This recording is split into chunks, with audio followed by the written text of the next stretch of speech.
Los saludo con gran alegría desde la parroquia de Santa María de la Asunción, Tlacolula, y les doy la más cordial de las bienvenidas a este segundo episodio de nuestra serie que consiste en un pequeño estudio introductorio sobre la Sagrada Escritura. En este segundo episodio vamos a reflexionar en lo que respecta a la transmisión de la palabra de Dios.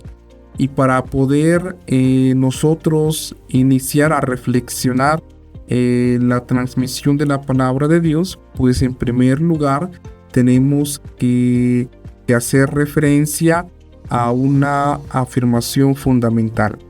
Y esta afirmación fundamental es tomando como base el prólogo del Evangelio de San Juan.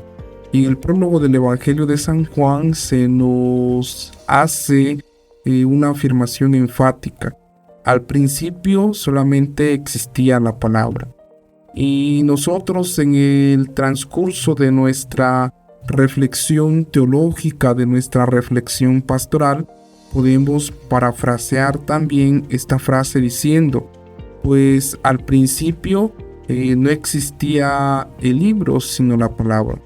Y esto es fundamental porque en los orígenes del pueblo de Israel y también en la época neotestamentaria, en los orígenes de la comunidad cristiana, pues lo que está en el centro no es la Biblia, sino la revelación. Es decir, una experiencia extraordinaria de comunión entre Dios y su pueblo. Y esto necesariamente tiene que tenerse presente porque entonces nosotros podremos comprender que la palabra de Dios puesta por escrito en la Sagrada Escritura, pues es un proceso de remembranza que el pueblo ha hecho de esta experiencia. Este proceso de la escritura de la palabra de Dios y que está contenida en los libros santos, podríamos nosotros sintetizarlo en el paso de la memoria a la letra. Y nosotros podríamos preguntarnos cuál es esa génesis, cuál es esa historia o cómo se va dando el proceso de formación de la Sagrada Escritura. Y para que podamos seguir reflexionando en este aspecto, creo y es vinculativa la cita bíblica de Nehemías en su capítulo 8.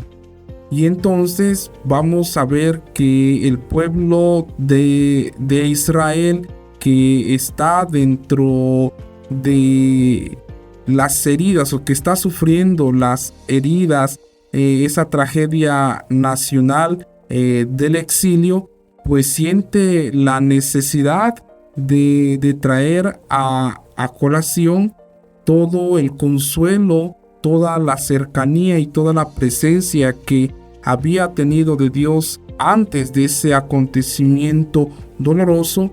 Y entonces en ese proceso de hacer memoria, pues viene y también lo plasma para una vez afirmar que nuevamente afirmar que Dios no traiciona su palabra y que siempre está manifestando su misericordia y su fidelidad.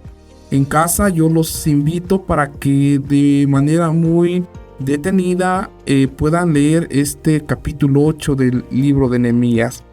Y entonces vamos a ver que el libro de Moisés ahí se va a constituir como el testamento, como aquella pieza histórica que le permite al israelita traer siempre en su mente y en su corazón la promesa que Dios le había hecho al pueblo de no abandonarlo jamás. También esta En este pasaje nosotros podemos reconocer que este libro de Moisés que se lee, pues va a ser el tesoro de una comunidad. Es decir, el mensaje fundamental que Dios ha dicho y que Dios ha venido manifestando, ahora entonces está dirigido a una comunidad específica, y esta comunidad específica está necesitando el consuelo. ¿En qué forma entonces es el tesoro? Pues ese consuelo ahora se les da en forma de escritura. Y entonces, ¿cómo se va a dar esta escritura? Pues a través de intermediarios concretos, y en este caso son Esdras y los levitas. Y entonces, como otra característica que nos da esta porción de la escritura en Nehemías 8, vamos viendo que la escritura pues se constituye como el libro del pueblo, es decir, ha surgido de la comunidad y entonces es destinado a la comunidad. Tiene que guiar y tiene que configurar la vida de la comunidad. Ahora nosotros podemos ver que la experiencia ha sido vital. La experiencia ha sido necesaria para que la misericordia y la fidelidad del Señor sigan reproduciéndose. El mensaje oral aquí cumple una misión fundamental, pero en un momento determinado en el que la comunidad, en el que el pueblo se enfrentan a circunstancias que ponen en crisis su identidad, ese mensaje oral ahora es puesto por escrito. Y estas letras que han sido puestas por escrito van a servir entonces para perpetuar el mensaje, para perpetuar la palabra, para perpetuar el testimonio de Dios con su pueblo. Y entonces nosotros como cristianos vamos viendo que este mensaje pues se va dando en dos etapas fundamentales. En primer lugar, el Antiguo Testamento como preparación al acontecimiento de Cristo, y el Nuevo Testamento como el cumplimiento y la plenitud de lo que el Antiguo Testamento dijo. Ahora entonces vayamos y reflexionemos en la formación del Antiguo Testamento.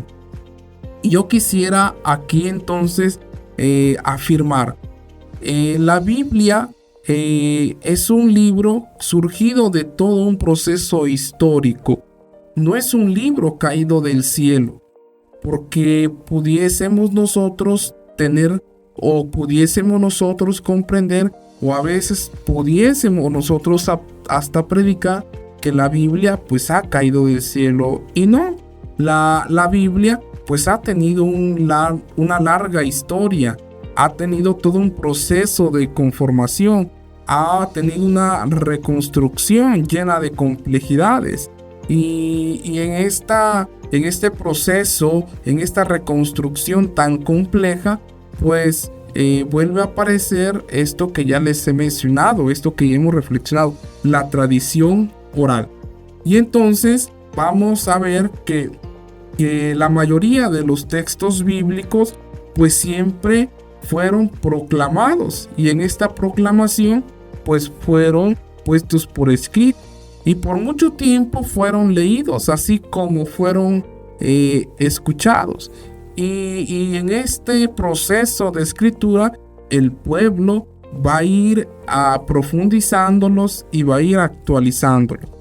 Y entonces el Antiguo Testamento, como lo conocemos, va a quedar constituido entonces hasta el periodo histórico que nosotros conocemos ya como el judaísmo, es decir, cuando ya todas las tribus se unificaron y entonces dieron dieron o surgió el reino de Judá.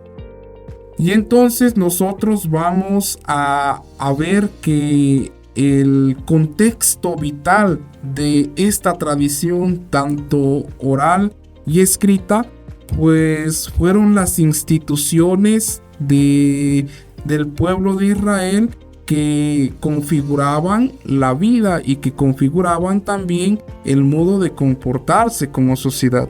Y estas instituciones pues son la familia, el culto. También vemos que junto con la familia y el culto está la cuestión del santuario, el templo y principalmente la cuestión de la corte de los reyes. Ahora vamos a ver cómo ha tenido diversas etapas de formación el Antiguo Testamento. Y una de sus primeras etapas es la experiencia patriarcal. Este es el primer capítulo entonces de la historia de Israel. Y entonces vamos a ver que esta etapa patriarcal está ligada a 3 generaciones. ¿Y cuáles son estas 3 generaciones? Pues vamos a ver que son tres tribus de arameos errantes, y que nosotros por medio de la escritura de la tradición conocemos como Abraham, Isaac y Jacob.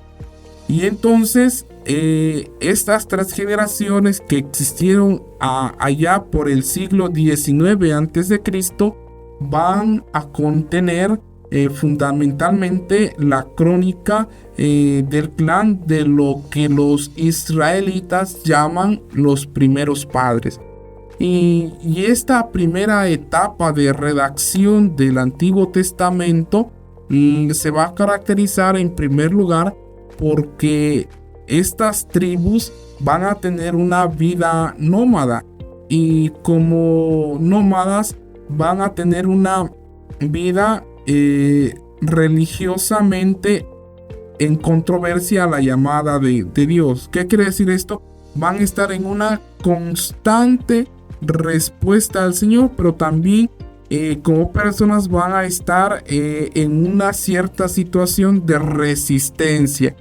Van adquiriendo y van madurando la progresiva revelación que Dios les va manifestando. Como nómadas, entonces estas tribus van a tener multiplicidad de dificultades. Las dificultades van a ser un constante dentro de sus vidas, y estas dificultades en muchas ocasiones pues van a ser insuperables, y entonces pues van a tener entonces que allí que afianzar la fe en el Dios que se le está revelando. La fe en Dios va a ser el motor para que las dificultades vayan siendo superadas. Y conforme van a superar estas dificultades, entonces se va a afianzar la esperanza en Dios, y entonces van a tener presente aquella promesa que Dios le hizo a Abraham cuando le promete la tierra y una descendencia. Se afianza en este momento la esperanza de una tierra y la consolidación, la constitución y la construcción de una historia según lo había prometido Dios. Después, la segunda etapa que nosotros podemos ver dentro de la formación del Antiguo Testamento está la etapa del Éxodo. Y esta etapa es muy importante porque de nómadas van a pasar ya a ser o a empezarse a constituir como una comunidad más estable. De vagabundos van a pasar a ser entonces ciudadanos, y podríamos decir entonces de desconocidos pasan entonces ya a ser hermanos. Y esta etapa dentro de la formación del Antiguo Testamento pues va a tener como característica fundamental la gran Pascua de liberación. que va a hacer del pueblo que se convierta precisamente en pueblo de Dios. Y esta Pascua de la liberación va a ser muy, muy característica, porque va a calificar, va a atribuir, el pueblo va a conocer realmente y va a dar su voto de confianza a Dios como el Dios que guía la historia, como el Dios que siempre está presente con su pueblo. Y entonces aquí surge en escena un personaje muy importante, y este personaje es Moisés. Moisés va a ser entonces el mediador directo entre el pueblo y Dios.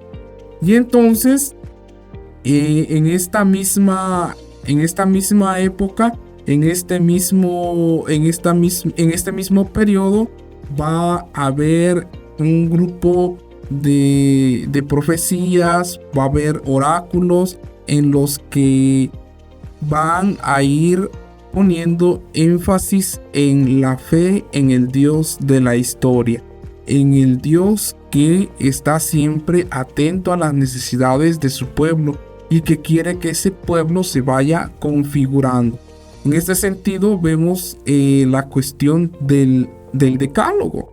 Los mandamientos van a ser entonces la ley, y va a consolidar al pueblo y lo va a configurar como Dios sueña a su pueblo. Posteriormente, una tercera etapa en la formación de este Antiguo Testamento está el periodo monárquico.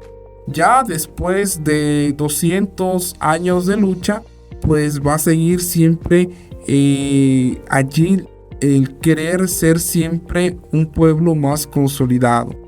Y entonces viene el periodo monárquico. ¿Y cuál es lo fundamental de este periodo monárquico? Entonces, lo fundamental de este periodo es que el pueblo adquiere ya una organización social y religiosa definida. Y entonces, en este momento, la separación de las tribus va a ser algo fundamental, porque entonces en este periodo, dentro de la historia del pueblo de Israel, va a ser la separación entre las tribus del norte y las tribus del sur. Posteriormente, también en este periodo se va a dar la caída del reino de Samaria, y después la caída de Jerusalén. Un axioma fundamental, la tesis fundamental de este periodo monárquico va a ser la confesión de Dios como el Rey de Israel. Dios es el verdadero Rey de Israel. Si en el libro del Éxodo veíamos que Dios era confesado como el Dios que guía la historia, en este periodo va a ser confesado como el Rey de Israel.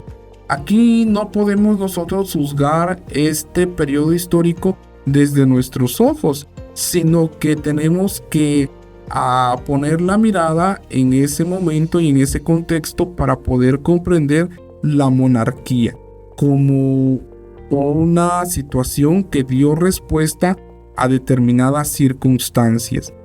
Y entonces vamos a ver que también el primado regio de Dios pues es predicado por los profetas, por los hombres de Dios, pero este primado regio también va a tener su confrontación, y en este periodo también los profetas van a denunciar pues todas las injusticias que se vayan formando a través del abuso de la autoridad. Después del periodo monárquico vamos a tener como cuarta etapa de formación el exilio de Babilonia. Y el exilio de Babilonia va a suceder allá por el año de en el año del 587 antes de Cristo, pues se va a caracterizar porque Jerusalén va a caer. Y con la caída de Jerusalén, pues se va a desmoronar todos los fundamentos de la historia de Israel. ¿Y cuáles son los fundamentos de la historia de Israel? Pues la dinastía davídica, la libertad en la tierra prometida y el templo de Jerusalén. Estos tres pilares van a entrar en crisis, y entonces ante la crisis de la vida del pueblo, surge la pregunta ¿por qué? Y a esta pregunta la va a responder el profeta Ezequiel. Ahí los invito para que podamos leer el capítulo 17 el capítulo 17 del libro de Ezequiel, y ahí vamos a ver toda esta respuesta, esta enigmática pregunta del pueblo de Israel. ¿Por qué nos está sucediendo? Y entonces aquí surge la figura de los profetas del consuelo, se le llama en la narrativa bíblica. ¿Y por qué los profetas del consuelo? Porque los profetas entonces van a ser los encargados de manifestar al pueblo la cercanía que Dios va teniendo con su pueblo. Y entonces aquí es fundamental la confesión de Dios como el Dios del consuelo. Y como quinta etapa en la formación del Antiguo Testamento, entonces tenemos la conformación propiamente del judaísmo. ¿Y cuál es la característica? Pues que después del exilio en Babilonia, solamente una porción del reino de Judá va a volver a Jerusalén y a la Tierra Santa. Y entonces van a vivir sometidos al poder de los extranjeros, particularmente de los seleucidas y de los romanos. Y entonces vamos a tener como característica principal la congregación de los israelitas en la sinagoga. Y en este periodo entonces va a tener auge principalmente las figuras de los profetas Ageo, Zacarías y Joel. Nosotros podemos terminar esta fase de la conformación del Antiguo Testamento diciendo esquemáticamente que el periodo y la forma en cómo los libros fueron tomando una estructura y que esta estructura pues nos ha llegado a nuestros días. En el periodo persa entonces cuando el profetismo se debilita, entonces surge el esfuerzo por compilar ya todo el Pentateuco, y en esta misma parte va a ver su luz las primeras obras sapienciales.